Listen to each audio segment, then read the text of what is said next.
jam-packed series will take you to every corner of the superb international city that is London. We ended up with copies of letters written by Jack the Ripper. This is the From Hell letter.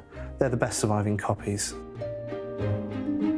The garden's perhaps London's best-kept secret. People can pass it by without knowing that there's this lush, leafy oasis. The most extraordinary plant is a grapefruit, which produces a reasonable edible fruit. Let me introduce you to Sir John Betjeman, who was a passionate supporter of the railways in England. He's in St Pancras because he was one of the key figures for ensuring that it wasn't demolished. And as a consequence, the station was listed Grade 1 in 1967. Guinness wanted you to come to Kenwood, walk through the beautiful landscape grounds, enter this delectable 18th century villa and view these paintings. And we have two of the greatest paintings in any collection in Britain, a work by Rembrandt, his Portrait of an Artist, and a tiny jewel-like painting by Johannes Vermeer. This is the house that Sigmund Freud settled in after fleeing as a refugee from the Nazis.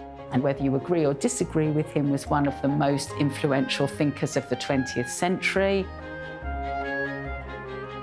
You would have really no idea until you walked through the front door of what you're going to discover. It started relatively modest, but by the time he died, it was referred to as a private palace of art.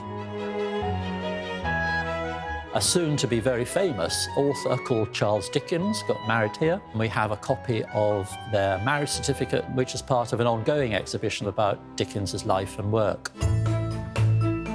You're getting to see these rooms in context. The first room in 1630, a merchant's hall in a London townhouse. You'll walk through the 17th, 18th, 19th and 20th centuries and end up in a converted warehouse apartment in Shoreditch.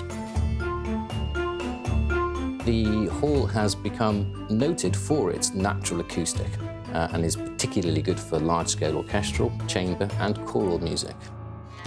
Well, the first thing you've got to remember is a Cockney is not an East Ender. A Cockney is a Londoner. The traditional story is that you have to be born within the sound of Bow bells. There's actually St Mary le Bow in Cheapside in the city. When the city gates were going to close back in medieval times, they'd ring the bell, so anyone working in the fields would come in. So the sound of the bell had to carry. I've been told that you could hear the bells from Highgate and Hampstead. It carried very far. Hop in and take a ride with us in the London Black Cab and see this fantastic city in the fast lane.